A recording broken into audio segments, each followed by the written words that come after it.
반갑습니다. 네, 반갑습니다. 반갑습니다. 안녕하십니까. 네, 박씨님 살아 계시네요. 아이고, 네, 살아 있습니다. 아우, 너무 더워가지고요. 역사상 이렇게 더운 날이 없었죠. 관측 이래. 네, 그런가요? 네, 그렇습니다. 어쨌든 제가 지금까지 살아오면서 이렇게 더운 적은 저도 처음입니다. 네, 그 진짜 열대야 기후를 한반도에서 느끼고 있습니다. 예전에는 이맘때 이 산골로 놀러 가도 물이 시원해가지고 조금만 한 5분 10분만 놀아도 몸이 이제 시원해져가지고 밖으로 나와서 이 따뜻하게 데워진 그 바위에 몸을 갖다 찜질하고 그랬었는데 이제는 물이 뜨거워가지고 들어가서 있지를 못하겠어. 아, 물도 미지근해요? 네. 그만큼 이제 온도가 엄청 많이 올랐다는 얘기죠. 그거 아시는 거 보니까 교수님 휴가 다녀오셨나 보다. 아, 휴가는 못 가고 이 근처에 여름마다 가는 조용한 골짜기가 있어요. 아, 그래요? 네, 그나마 이 동네에서 제일 깨끗하고 시원한 겨울인데 그 겨울도 요새는 사람들이 붐비더라고. 그런 좋은 데 좀 알려주세요. 예, 좋은 데는 혼자 알아야지. 다음에 한번 갑시다. 네, 알겠습니다. 다들 휴가 다녀오셨나요? 아, 네, 휴가 안 가는 게 좋아요. 그러니까 네. 너무 더워서 휴가 가는 게 천국이에요. 오히려.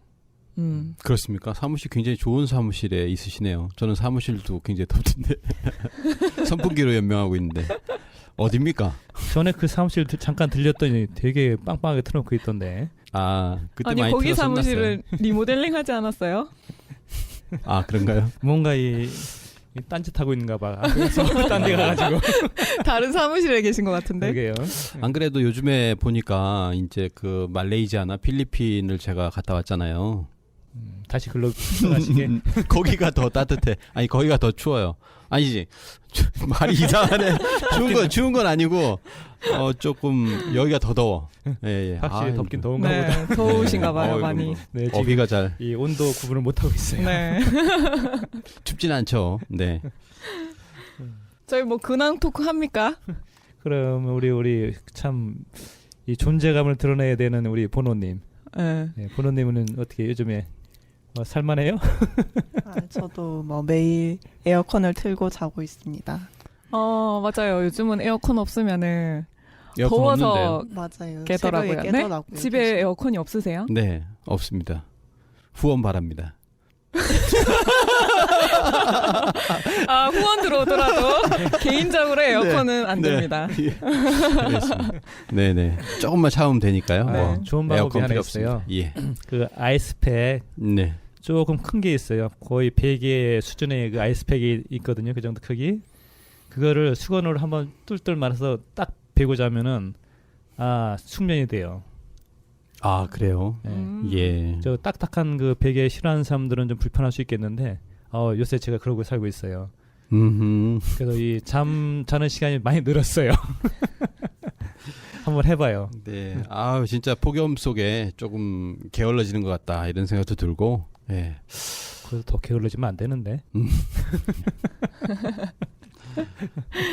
요즘 역사물들이 되게 많이 방영이 되는 것 같더라고요. 요즘 뭐가 있나요? 요즘 미스터 선샤인? 발음이 어렵네요. 미스터 선샤인. 네네. 네. 그 드라마 방영되고 있고 또 9월달에 개봉인가요? 네, 9월에 개봉하는 영화 말씀이죠. 네네네. 네, 영화 안시성. 네, 영화가 9월 19일인가 개봉을 하는 것 같습니다. 네. 제작이 끝난 모양이네요. 네네. 제 귀국 날짜네요. 날씨 더운데 저기 다른 얘기 합시다. 제가 녹음하면서 한숨을 쉬기는 처음인 것 같네요. 편집이 안 되나요?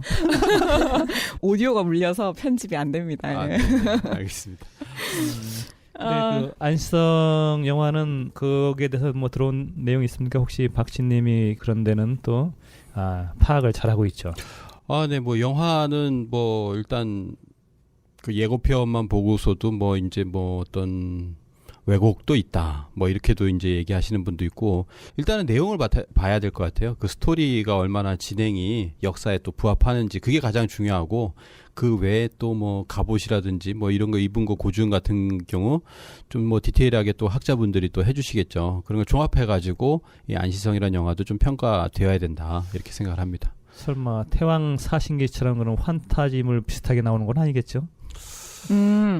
약간 환타지 요소가 있더라도 좀 잘 표현하면 문제가 없는데 예고편만 오픈이 됐는데 그 장수가 이렇게 병사들을 뵐 때 병사들이 나가 떨어지는 모습이 너무 게임 CG 같다. 뭐 이런 얘기도 있더라고요. 뭐 그런 게임 캐릭터 노린 거 아니에요? 그 뭐지 뭐라 그러죠? 그 보통 무슨 감독이라 해? 그 무술 감독이라 하나요? 혹시 무술 감독을 중국에서 모셔온 거 아닌가요? CG팀이 중국일 수도 있습니다. 중국 이 영화를 보게 되면은 이 참 그 동작의 뻥이 좀 심하잖아요. 그쪽이. 예. 어렸을 땐 참 그거 재밌게는 봤는데 나이 들면서 보니까 좀 한심하다. 그 정도로 이제 요즘도 그 중국 그 드라마라든가 영화를 보면은 자 허황된 그런 씬이 많아요, 그죠? 뭐 수류탄을 공중으로 하나 던졌는데 날아오던 제로기에 부딪혀가지고 제로기가 떨어진다든가. 뭐 참 중국의 역사물 보면은 너무 황당무계한 그런 씬이 많은데 제발 우리 역사 사극에서는 그렇게까지 좀 안 했으면 좋겠어요. 네. 그리고 이제 병사들은 다 투구를 쓰고 있는데 왜 장군들은 투구를 안 쓰고 있냐. 뭐 이런 얘기도 있고 뭐 여러 가지 이제 혹평들이 있긴 한데. 그게 우리나라 사극의 문제점이에요. 네. 근데 뭐 이제 아까 박신님 얘기하셨듯이 일단은 오픈해 봐야 되고 또 내용 위주로 저희가 또 검토해 볼 필요가 있으니까 좀 기대를 하고 있습니다. 어찌됐든 간에. 네, 다음번에 우리가 이제 고구려와 당나라의 전쟁 한번 다뤄볼 만하고요. 그때 또 안시성, 또 양만춘 장군, 또 누구죠? 연개소문, 뭐 이런 분들에 관해서 또 논해볼 수 있을 것 같습니다. 예. 네, 저희 이제 삼국사기 초기기론 불신론 타파 이 시리즈 이제 끝나면은 시점도 얼추 맞는 것 같아요. 녹음 한번 준비해 보도록 하고요. 또 미스터 선샤인 보면은 의병에 대해서 다각도로 고찰하게 하는 그런 이제 드라마로 지금 계속 방영이 되고 있는데 그것도 한번 저희가 의병에 대해서 다룰 기회가 있으면 네. 또 고증을 한번 해보도록 하겠습니다. 사실 뭐 신미양요부터 시작을 해가지고 지금 이제 의병 러일 전쟁쯤 왔잖아요. 전 다 봤거든요. 저도요. 네네. 그렇군요. 다 보셨어요? 저는 집에 저는 TV를 아예 몰아서 없애버렸기 때문에. 그렇구나. 세상과 단절하고 살고 계시는 우리. 그렇지 뭐 인터넷 들어가도 다 소식을 알려줘가지고. 맞아요. 요즘은 클립 영상만 보더라도 전체 내용을 알 수가 있기 때문에 추천드립니다, 교수님. 어쨌든 그 의병의 역사 이 부분도 한번 할 필요가 있겠다라는 생각이 들고요. 지난번에 우리 정상교 작가님 모셔다가 독립운동사 했잖아요. 네. 그 독립운동사 이전의 어떤 의병에서 독립운동까지 이어지는 그 부분도 굉장히 재미있고 꼭 알아야 되는 부분이다. 이런 생각이 듭니다. 네, 맞습니다. 저희 이전에 대한제국 선포 120주년을 맞이하면서 작년에 녹음을 한 에피소드가 있었어요. 유튜브 상으로는 그 에피소드가 최근에 업로드가 됐거든요. 그래서 뭐 시기적으로도 좀 맞지 않나 이런 생각을 하고 있는데 많은 시청 부탁드리겠습니다. 네. 그러면 오늘 이제 녹음으로 들어가 볼 건데요. 4세기 이전의 삼국시대 역사는 부정하라. 이게 뭔가요? 뭔가요, 보나님? 삼국사기 초기 역사 불신론. 그렇습니다. 네. 제가 박씨님 보면서 이렇게 질문을 던졌는데 보노님에게 패스하셨어요.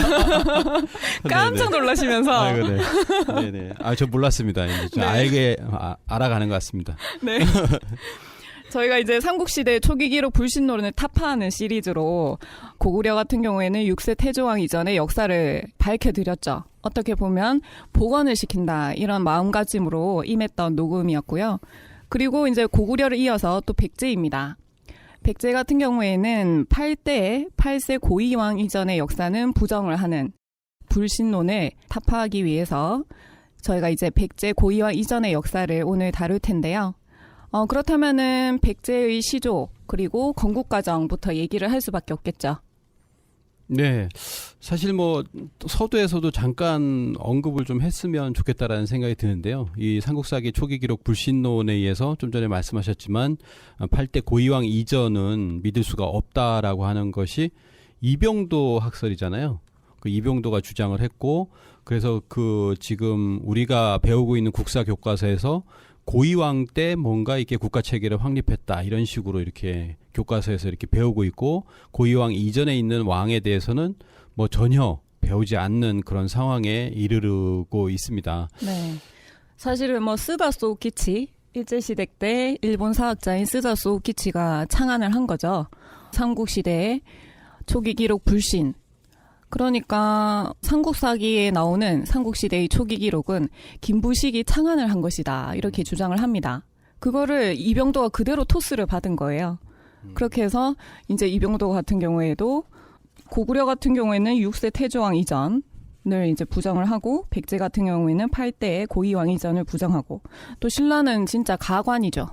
17대의 내무랑 이전을 모두 이제 부정을 합니다. 그래서 뭐 삼국시대 초기 기록 그리고 초기 역사가 나라의 역사로 볼 수가 없다. 그렇기 때문에 그때는 불악 정치 시대였다.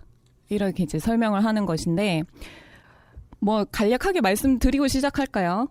네. 네네. 스다 소우키치를 시작으로 이제 불신론이 만들어지고 오타 아키라 그리고 이마니 시류 등을 거치면서 정설로 굳어집니다. 그리고 나서 미시나 쇼에이 또 야스카즈 또 있죠. 그런 학자들을 통해서 한일 간의 식민사 카르텔이 형성되게 되는 그런 일련의 과정을 거쳐요. 그리고 또 이병도에게도 토스가 되면서 이병도는 식민사학의 태도이고 서울대학교에서 역사학자 1호 교수를 지냈기 때문에 이병도의 학맥을 통해서 계속해서 그것이 이제 내려져 오고 있고 또 계승이 되는 것입니다. 그렇기 때문에 뭐 저희가 누차 말씀을 드렸지만 7차 교과서 7차 교육과정 교과서 이전에는 뭐 고구려 백제 신라 전부 다 초기 왕들의 제위 연도가 삭제되었죠. 그게 아마 이제 부록에 보면은 왕 계보도가 있는데 그 계보도에 이제 생몰연대라든지 그 집권 연대가 뒤에는 나타나 있는데 바로 지금 말씀하신 고구려의 태조왕 그리고 백제 고이왕 그리고 신라의 내무랑 이전은 그것이 연대 표기가 아예 빠져 있었죠. 그런데 그렇죠. 그것도 교육부의 어떤 항의에 의해 가지고 다시 넣게 되는 그런 뭐 이상한 상황이 이렇게 계속 되었던 거죠. 그게 사실은 뭐 한 15년밖에 되지 않습니다. 예. 제위 연도를 기록하지 않았다는 것은 뭐냐면 왕으로 인정할 수 없고 왕이 없었기 때문에 국가라는 것도 존재하지 않았다라는 것을 이제 얘기를 하는 것이죠. 아, 심각해요. 네. 그리고 뭐 최근에 제가 이제 반크에서 지난번에 얘기했는지 모르겠지만 반크에서 발견을 한 건데요. 그 영국에 있는 영국 박물관의 한국관에 가보면 거기에 이제 고구려 백제 신라의 어떤 연도, 개국 연도에는 트러디셔널리라고 하는 용어가 붙어 있어요. 전통적으로라는 뜻이기도 하고 이것은 이렇게 얘기를 하고 있지만은 실제로는 그렇지 않다라는 의미가 내포되어 있다라고 해서 그 방크의 발견자도 그렇게 얘기를 하는데요. 이 고구려 백제 신라의 건국이라고 하는 것은 뭐 문헌상에는 그렇게 되어 있지만 우리는 믿지 않는다. 이런 식의 어떤 표기가 영국 박물관에도 이렇게 돼 있다라고 하는 거 또 이제 말씀드리고 싶습니다. 그렇죠. 거기에도 보면은 고조선이 없어요. 고조선이 없고 프리히스토릭 피어리어드라고 해서 역사 이전의 시대를 쭉 해놓고요. 그 다음에 삼국시대로 바로 시작하는 것이 아니라 프로토 쓰리 킹덤이라고 되어 있거든요. 굉장히 이상하죠. 쓰리 킹덤이면 쓰리 킹덤인데 우리도 삼국시대라고 얘기를 하지 삼국시대 앞에 뭘 붙이지 않잖아요. 그런데 프로토라는 걸 붙여놨어요. 그게 뭐냐면은 원삼국시대.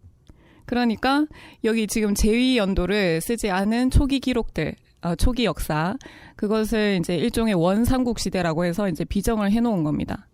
이것이 사실은 한일 간의 식민사 카르텔을 넘어서서 이제는 세계에도 알려져 있고 세계에서도 그것을 이제 용인하고 받아들이고 있다.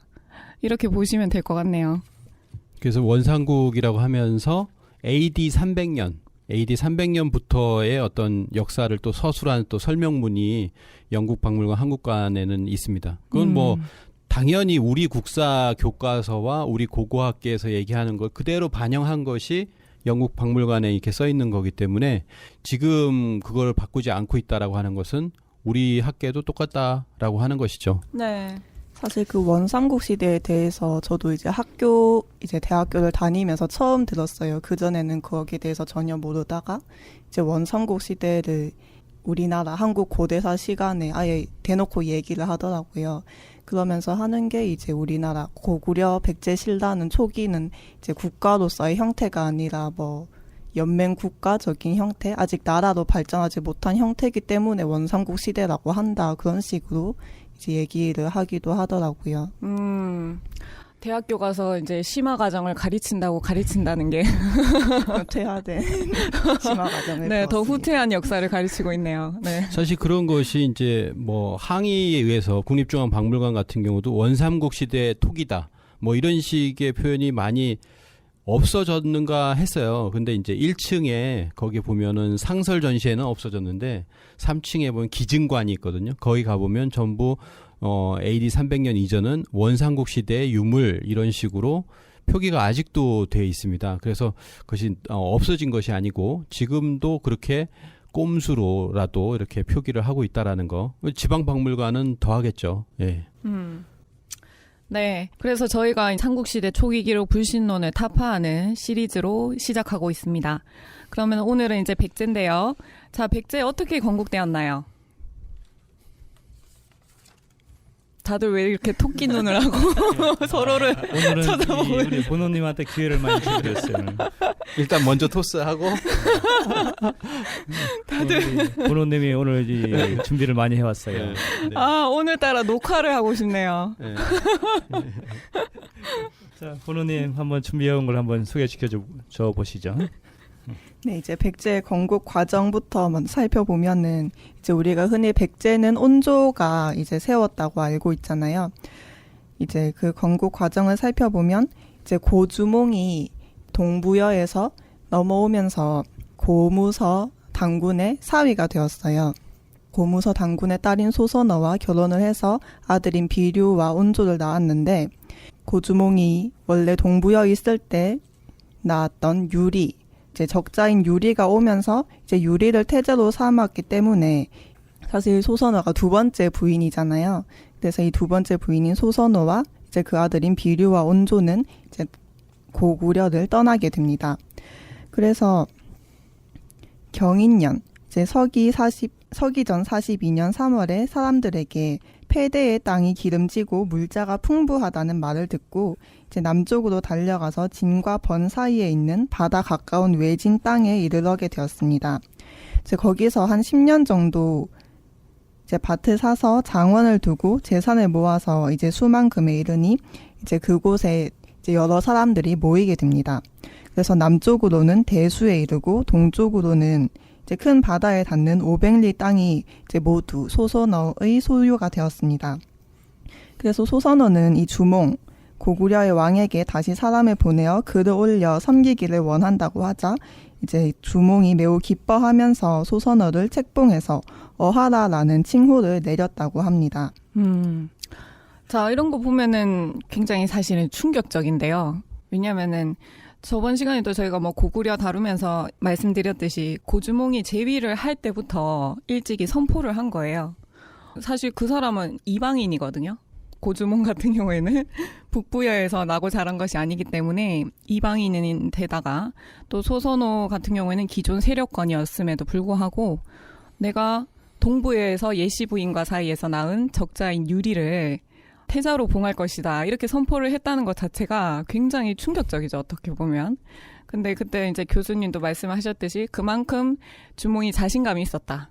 그리고 세력권을 뭐 가지고 있었고 또 안정시킨 상황이 아니었을까 이렇게 추측을 해볼 수가 있다고 말씀하셨는데요.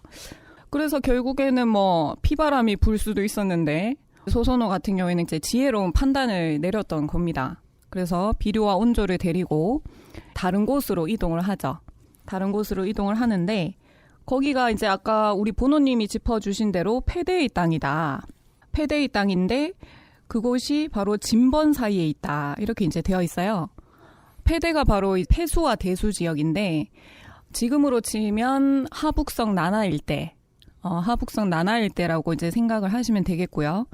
진번 사이에 있는 땅이다라는 것은 옛날에 진안과 번안 사이의 국경 지역이었다. 이렇게 이제 볼 수 있는 것이죠. 그래서 거기서 이제 소선호께서 밭도 사고 그리고 재산을 모아서 수만금에 이르렀다. 계속 이제 재정적으로도 이제 확보가 되고 안정적으로 이제 정착을 하셨던 건데 거기서 따르는 사람도 많다 보니까 일종의 왕국이 됐어요. 실제 이때부터. 국호는 전해지지 않지만 소선호의 왕국이 세워졌다. 이렇게 이제 이해를 하시면 되겠고요. 그런데 그 땅에서 주몽제에게 사람을 보내고 또 뭐 글을 올려서 섬기기를 원한다라고 했더니 이제 고주몽께서도 매우 기뻐하시면서 그것을 받아들이고 또 소선호를 책봉하여 어하라라는 왕의 칭호를 내렸다라고 되어 있는데요. 그것만 보더라도 사실 소선호의 왕국은 고주몽 성제의 왕의 칭호의 책봉에 따라서 제후국으로 시작을 했다라고 보시면 되겠습니다. 그래서 고구려의 제후로 시작이 되었다라고 이제 할 수가 있겠죠. 네. 굉장히 중요한 어떤 사건인 것 같아요. 고구려와 백제가 어떻게 고구려에서 백제로 이어져 갔는가라고 하는 것을 알 수가 있는 대목이고요. 사실은 우리가 보통 역사책에서 국사 교과서에서는 뭐 배운다고 하면 온조의 건국 정도를 잠깐 언급하는 정도 그렇게 나오거든요. 이 소선호를 언급을 하지 않는 부분, 이 부분이 또 문제다라는 생각이 들고요. 그래서 소선호는 바로 고구려와 백제의 건국에 관여한 여걸이다. 뭐 이렇게 일단은 자리매김을 할 수가 있고 이분이 또 뭐 왕국을 통치하셨으니까 네. 여대왕이다. 선동 여왕처럼 여왕이셨죠. 네. 네. 맞습니다. 그리고 이제 여기서 최초로 옮겨갔던 패대지간, 이제 문헌상으로 보면 패대지지라고 나오고 또 패대지간이다 이렇게도 나오고요. 그래서 이 패대라고 하는 곳이 이제 주서 백제전에는 이렇게 나옵니다. 처음 나라를 백제는 대방에 열었다. 이 패대지지에서 아까 말씀하신 대라고 하는 것은 그 옛 대방의 땅이다라고 이렇게 얘기를 할 수도 있습니다. 그러면 이 대방의 옛 땅이라고 하는 곳이 어디냐라고 하면은 바로 산동반도의 좀 전에 말씀하신 뭐 비슷한 부분인데요. 산동반도의 북쪽의 땅이라고 이렇게 볼 수가 있다라고도 얘기를 합니다. 그래서 대방은 뭐 하북성 남단과 산동성, 산서성 일대를 포함하는 황하 하류 지역을 또 말한다고도 하고요. 그리고 뭐 우리가 알고 있는 학자 중에서 이제 문정창 씨 같은 경우에는 중국 요령성의 금주 지방에서 그 서쪽의 대방산 부근이다 이렇게 얘기를 했고요. 또 박시인 씨 같은 경우에는 천진 이남의 황무지다. 그래서 이것이 뭐 요동성의 요하 서쪽에 있는 하북성 서해안가의 천진이다 이렇게도 주장을 했습니다. 결국에는 뭐 처음은 어디냐면 소선호의 왕국은 이 산동성과 그 근처 위쪽에 있는 부분이 아닌가라고 생각이 되는데 맞습니까? 네. 지금 이 사서 기록만 가지고는 네. 우리가 이 정확한 위치를 딱 짚기가 상당히 힘들게 돼 있어요. 왜냐하면은 삼국 4기조차도 지금의 서울 지역, 지금의 하남, 서울 바로 옆에 동쪽에 하남시가 있죠. 그 하고 지금 이제 송파구, 서울의 송파구 그쪽을 상정하게 하는 그런 이 기록이란 말이에요. 그게 온조의 백제죠. 그렇죠. 네. 그러니까 이 북쪽으로는 한수가 흐르고 그 다음에 동쪽으로 높은 산이 있고 남쪽으로는 평야가 펼쳐져 있다. 근데 그 지금의 송파 쪽 가면은 평야라고 하기에는 조금 좁죠. 그쪽이 대부분.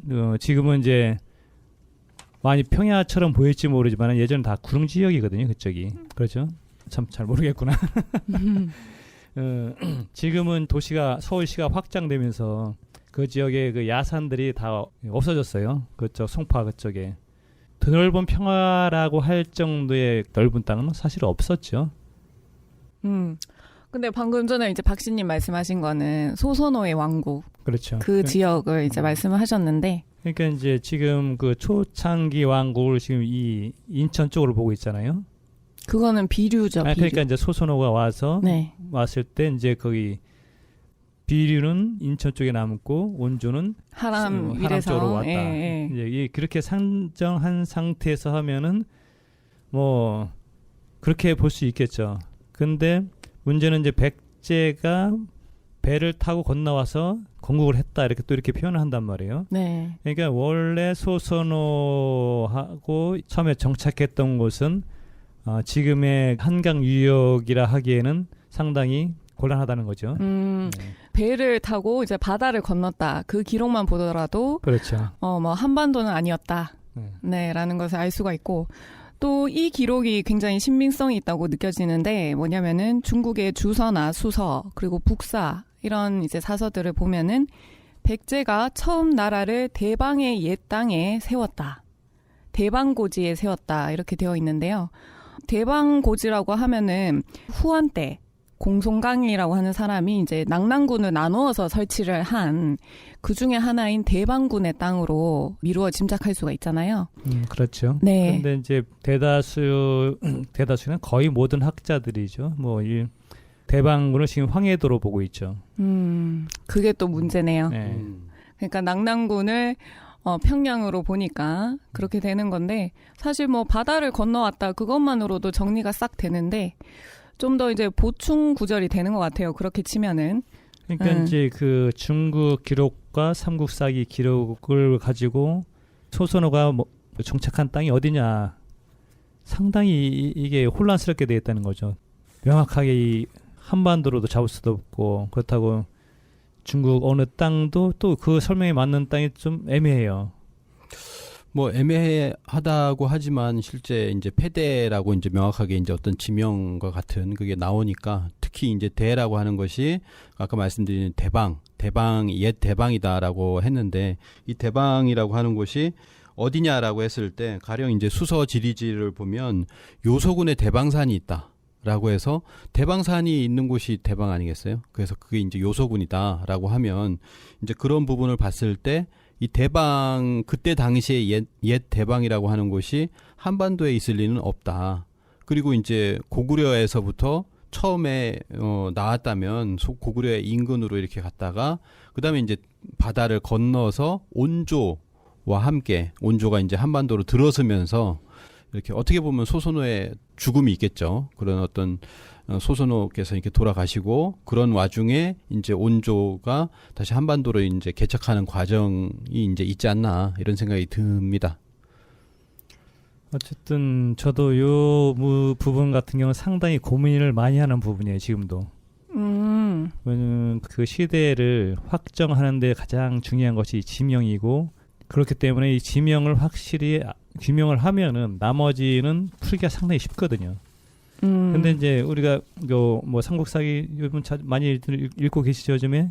이것 때문에 보면은 이게 상당히 혼동을 가져와요, 그죠? 뭐 낙랑군, 대방군, 말갈, 뭐 낙랑국 뭐 혼재돼서 나오거든요, 이게, 그죠? 네. 뭐 지난 시간에 이제 낙랑하고 신라하고 백제의 싸움 기록이 대문신왕이 낙랑국을 멸망시키고 난 이후 한참 뒤에 이제 뭐 나타난다고 이제 우리가 한번 언급했었죠. 그것처럼 종잡을 수 없게 기록이 돼 있다는 거예요. 그만큼 그 삼국사기 기록할 때도 이미 수많은 전적이 사라져가지고 이 김부식도 옥석을 구분할 수 있는 그런 자료가 없었다는 거죠. 거의. 네. 그리고 김부식 자체도 좀 정리가 안 된 것 같아요. 제가 봤을 때. 그러니까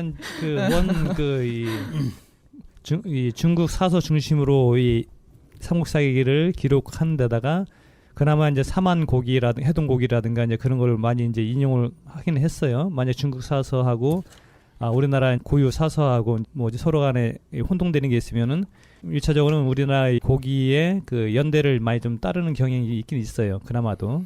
아주 뭐 이렇게 그 김부식이 무조건 그냥 중국 사서만 100% 다 한 건 아니고 그래도 일말의 자국에 대한 그런 인식은 있어가지고 그 정도는 했어요. 그 정도는. 그런데 또 불구하고 우리 사서들이 그만큼 이 역사 지리를 고증할 만큼의 그런 기록이 없었다고 봐야겠죠. 그러니까 그래서 김부식도 보면은 지명이 모르는 지명이라 해가지고 쫙 기록해 놓거든요, 이게. 그런 와중에 지금 뭐 고증을 해야 하니 참 어려움이 따르는 건 사실이지만 그래도 뭐 하나하나 짚어보도록 하겠습니다.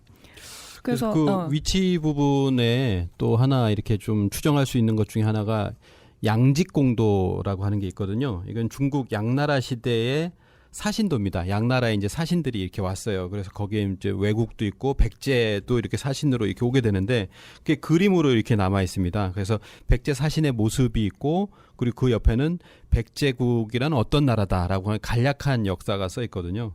근데 이것이 중요한 것은 뭐냐면 이게 국립중앙박물관도 백제관을 들어가면 이 그림이 있어요.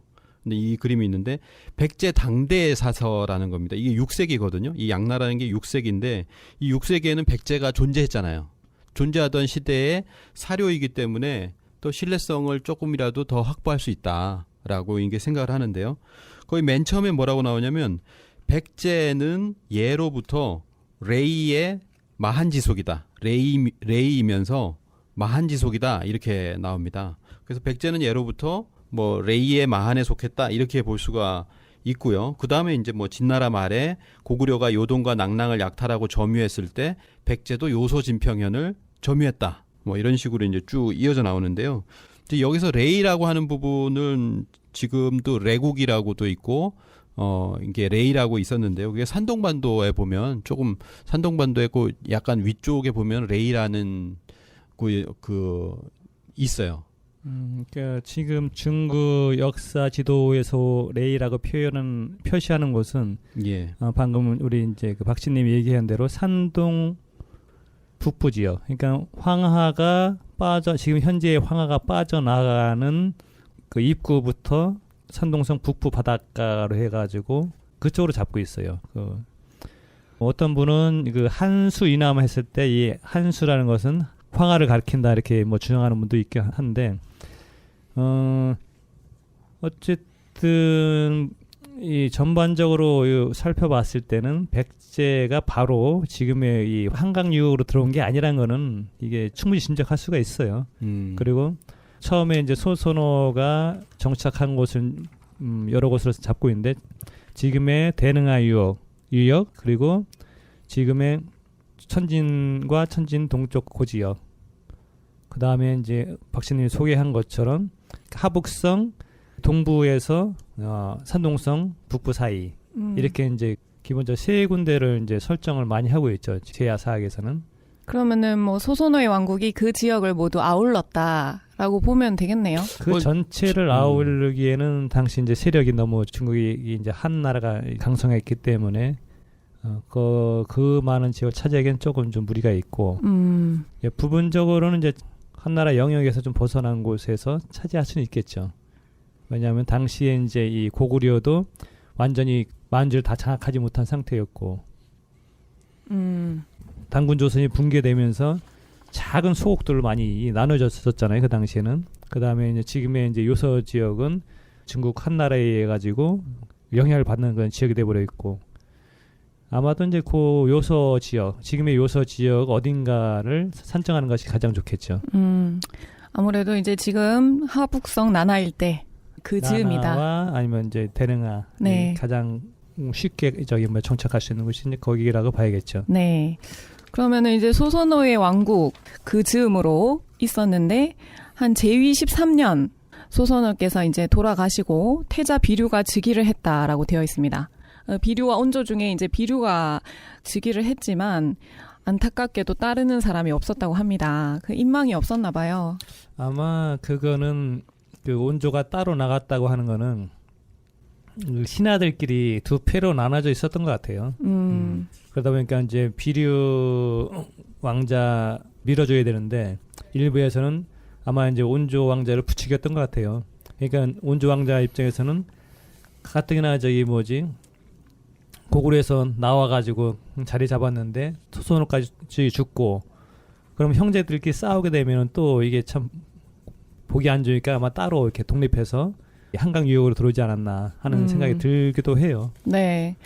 뭐 환단고기에 따르면 비류 같은 경우에는 소선호 왕국에서 소선을 이어서 이제 즉위를 한 것으로 되어 있고 그리고 이제 온조는 바다를 건너서 한반도로 들어오는 거죠.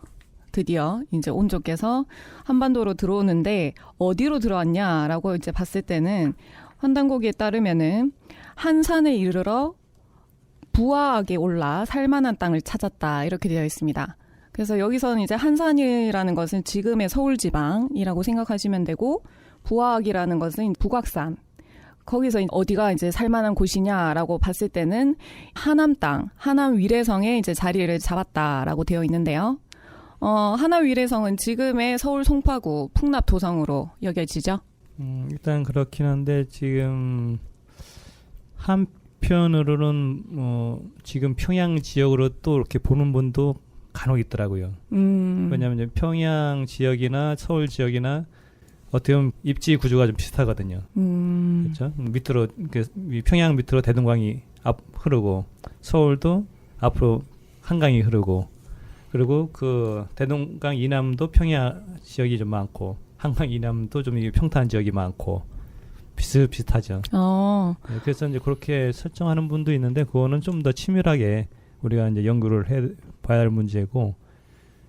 그 하남 땅이 어떤 땅이냐라는 것에 대해서 이제 환단고기에서는 북쪽으로는 한수를 끼고 있다라고 되어 있고 뭐 남쪽으로는 기름진 평야가 열려 있다라고 했을 때 이제 한수를 한강으로 보통 보고 그렇기 때문에 이제 하남 땅은 지금의 이제 서울 지방이다 이렇게 이제 추측을 하는데 정 교수님께서는 또 평양으로 보는 견해도 있다 이런 말씀을 해주신 거고요. 이제 소개시켜 주는 거고 그만큼 이 백제사가 고구려 사에 비해서 더 많이 이 인멸이 돼 있다는 거예요. 이렇게 쉽게 우리가 처음에 자리 잡은 곳을 정확히 알 수 없을 정도로 역사를 없애버린 거죠. 아마도 이제 그게 후백자가 망할 때 그 옮겨놨던 그 책들이 다 불타버렸다고 했잖아요. 특히 이제 경주에서 옮겨온 서적들도 그렇고 신라에 있어가지고 백제는 더더욱 더 끝까지 괴롭혔던 부분이기 때문에 아마 이제 백제 역사를 많이 없앴다고 볼 수도 있어요. 신라에서.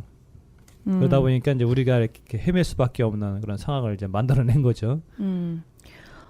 그래서 이제 환단고기 같은 경우에는 어쨌든 이제 온조가 그리고 한반도 쪽으로 옮겨온 과정을 이렇게 이제 묘사를 하고 있고요.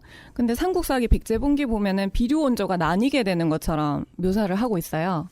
원래 비류가 해변에 살기를 원했대요. 근데 이제 신하들이 하남의 땅을 이렇게 추천을 한 거죠. 이것은 환단고기와도 일치를 합니다. 신하들은 줄곧 하남 땅이 좋습니다. 하남 땅이 좋습니다. 이걸 추천을 한 건데 삼국사기 보면은 비류는 끝끝내 그런 추청을 듣지 않았다. 그래서 비류가 이제 백성을 나누어서 미추홀로 간 것처럼 얘기를 하고 있고요. 미추홀은 지금의 인천이라고 생각하시면 되겠습니다. 그래서 비류는 인천 쪽으로 갔고 온조는 또 여기 서울 지역으로 지금 뭐 서울 지역으로 한번 얘기를 하겠습니다. 평양도 뭐 하나의 설이 있긴 하지만 이제 현재의 공통된 지역은 이제 그쪽이 되겠죠. 네. 비류와 온조가 나뉘었다라고 이제 묘사를 하고 있고요. 백제라는 국호가 어떻게 생겼냐라고 봤을 때는 환단고기에서는 온조가 신하들의 의견을 쫓아서 하남 땅으로 왔죠. 하남 위지성에 이제 도읍을 정했고 바로 이제 국호를 백제라 하였다 이렇게 얘기를 하고 있습니다. 근데 백제라 한 연유가 뭐냐면 뭐 백사람이 건너왔기 때문에 그렇게 부른 것이다라고 얘기를 하고 있는데요. 그 이후에 비류가 세상을 떠나자 비류를 모시던 신하라든지 백성들이 땅을 바치면서 온조에게 기복이 되었다 이렇게 얘기를 하고 있어요.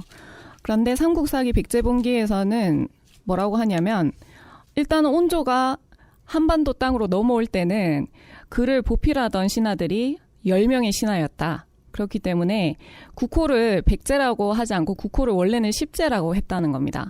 십제라고 했다가 나중에 이제 비류가 미추홀 땅이 좀 살짝 이제 열악한 환경이었나 봐요. 땅이 습하고 물도 짜고 그래서 살기에는 이제 적합하지 않았다 이렇게 되어 있는데 결국에는 비류가 참회하면서 이제 죽고 그 비류를 모시던 백성들이 모두 즐거운 마음으로 이제 온조에게 기속이 되었다라고 되어 있는데 그렇게 하면서 이제 세력이 확장이 되면서 국호를 백제라고 고쳤다 이렇게 이제 삼국사기에서는 묘사를 하고 있습니다.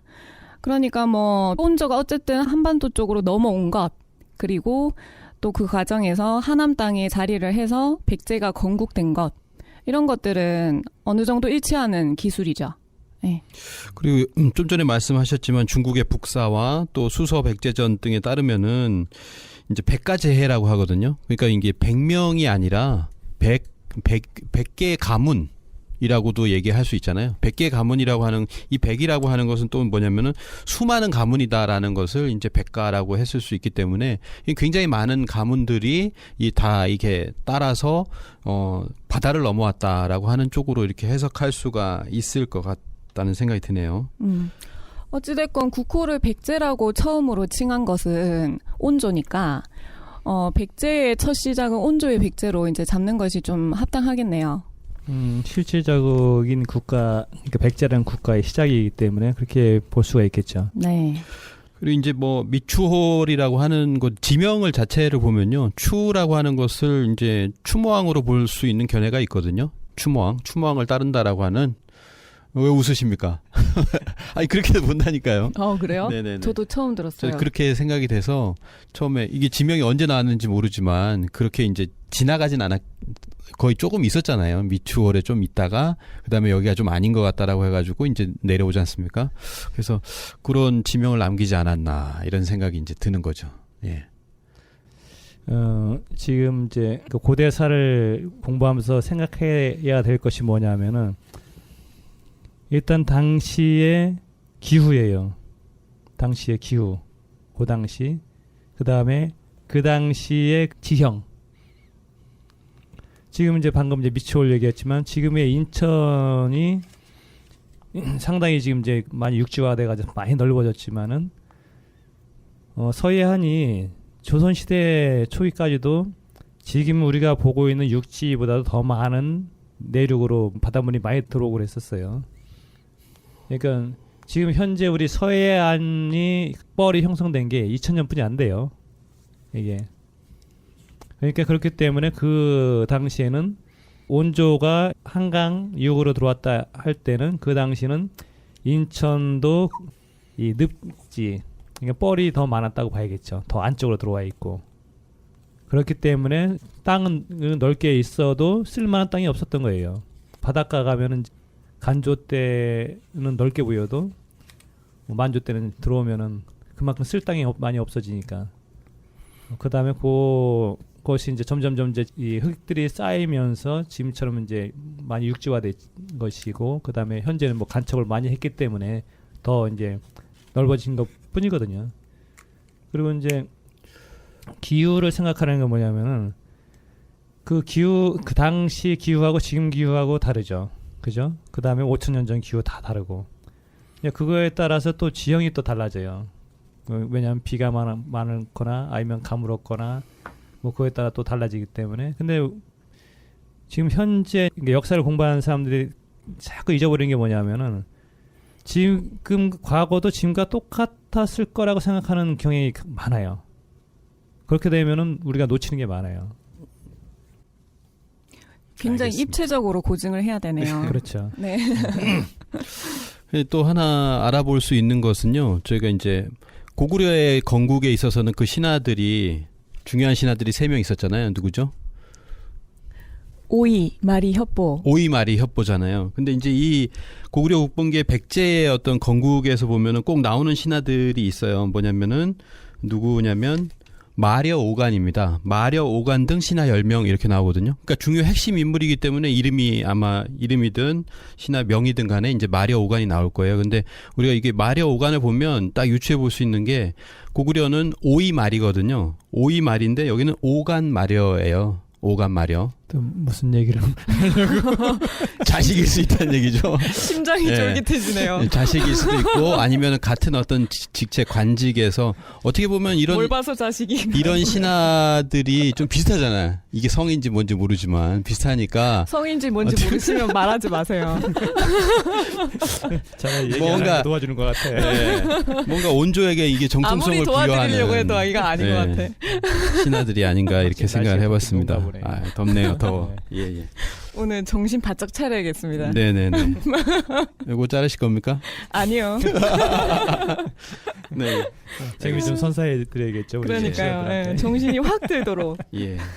아니 오이마리는 남고 협보는 넘어갔잖아요. 유리왕하고 이렇게 안 맞아가지고 이렇게 저쪽 일본으로 넘어가셨는데 그 오이마리가 남고 이 백제로 오이마리와 비슷한 오간마려가 그만하세요. 네네. 충분히 하셨잖아요. 네, 이 정도로 하겠습니다. 네. 예. 네. 잠시 더운 머리를 식혀주고 있습니다. 네. 네. 그 백제 건국의 시원지처럼 이제 소선호의 왕국이 있었다라는 것을 말씀을 드리고요. 그리고 백제의 역사를 보면은 고구려와의 관계가 계속해서 이제 드러나죠. 네, 그런 부분들이 있는데 그것을 한번 짚어주시겠습니까? 이제 백제가 스스로 부여를 계승했다는 것과 이제 고구려에서 갈라져 나왔다는 것에 대한 기록이 이제 삼국사기에서 계속해서 나오고 있습니다. 삼국사기 백제봉기를 보면 10제에서 9호를 백제로 고친 이후에 이제 그 세 개가 고구려와 한 가지로 부여해서 나왔기 때문에 이제 왕의 성씨를 부여씨로 삼았다라는 기록이 나와 있습니다. 이거 의미 있는 기록이죠. 네, 이게 삼국사기 기록인데 고구려든 백제든 사실은 부여에서 나왔다. 이것을 이제 명시하고 있는 구절이에요. 그러면서 이제 성씨도 사실은 부여로서 성씨를 같이 삼았다. 이런 이제 기록이 있는데요. 그렇다면 이 북부여가 있었고 북부여에서 이제 삼국이 태동된 것. 그 중에서도 고구려 백제가 부여에서 나왔다라는 것을 이제 알려주고 있는데 실제 왕들이 고주몽 성제를 계속해서 모시는 그런 역사들이 기술이 되어 있습니다. 온조왕 때는 원년에 동명왕 묘를 세웠다 이렇게 되어 있습니다. 고주몽 성제께서 돌아가신 연후에 동명성왕이라는 시호를 이제 받으셨잖아요. 그래서 뭐 여기서는 동명왕을 사실은 고주몽 성제로 계속해서 언급을 하고 있는 것일 텐데 온조왕은 이제 즉위를 하자마자 그 원년에 동명왕 묘를 세웠다라는 것이죠. 사실은 이 부분에서 이제 고주몽 성제께서 돌아가신 해가 BC 19년이거든요. 그리고 이제 온조왕 원년이라고 하는 것이 BC 18년입니다. 바로 다음 해예요.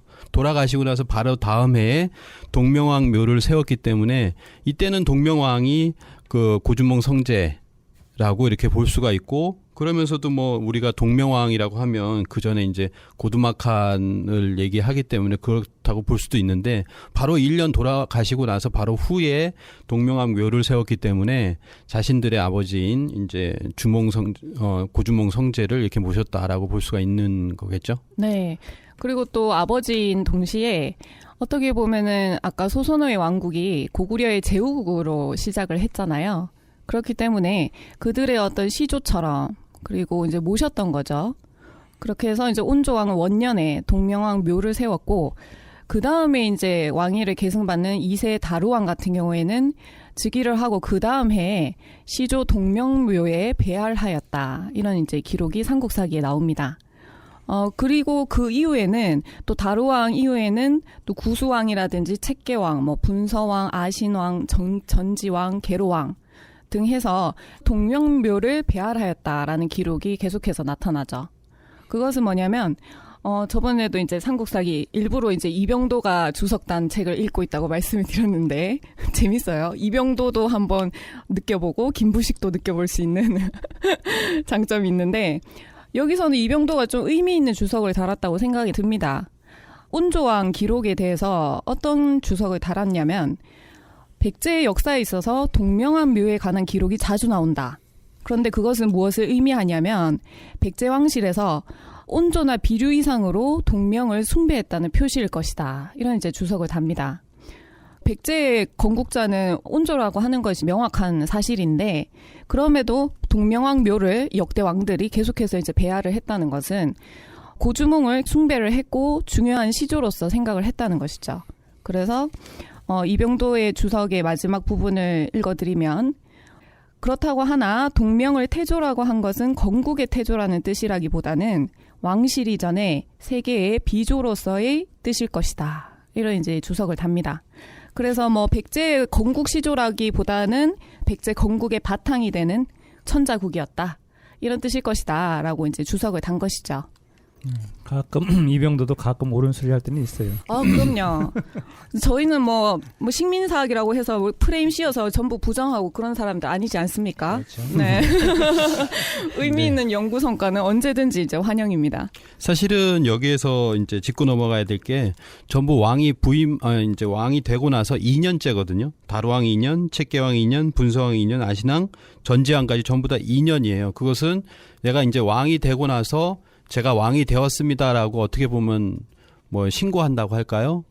이걸 표현하는 것이 바로 이 동명묘에 먼저 가서 제사 지내고 그리고 이제 앞으로 왕으로서의 어떤 그 부임한 일을 다 하겠습니다라고 하는 어떤 그런 다짐을 여기에서 했다라고 이렇게 볼 수가 있는 거죠. 그게 이제 기록은 이렇게 나와 있다가 어떻게 보면 처음에는 이렇게 동명묘를 모시면서 시작을 하다가 나중에 이제 고구려하고 이제 틀어지게 되면서 아마 이런 제사가 이제 끊어지지 않나 이런 생각이 듭니다. 그러니까 왕의 책봉 예식 중에서도 중요한 의식이었다.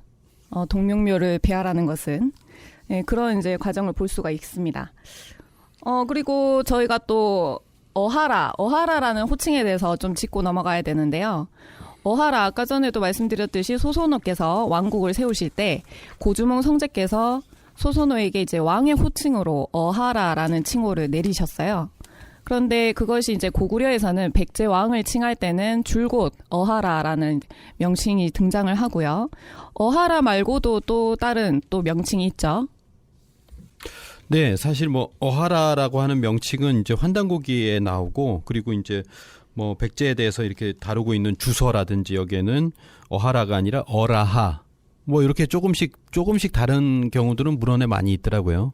그 정도는 듣고 적는 과정 속에서 발음이 이제 뒤집힐 수 있는 경우는 많기 때문에 그것이 뭐 그걸 다르다고 또 주장하면 오히려 그게 이상해지는 거죠. 그러니까 어쨌든 어하라라고 했든 어라라고 했든 간에 뭐 거의 차이가 없거든요. 이 발음상에는. 그죠? 우리도 이제 이거 막 발음하다 보면 우리가 막 헷갈릴 때가 있어요. 저도.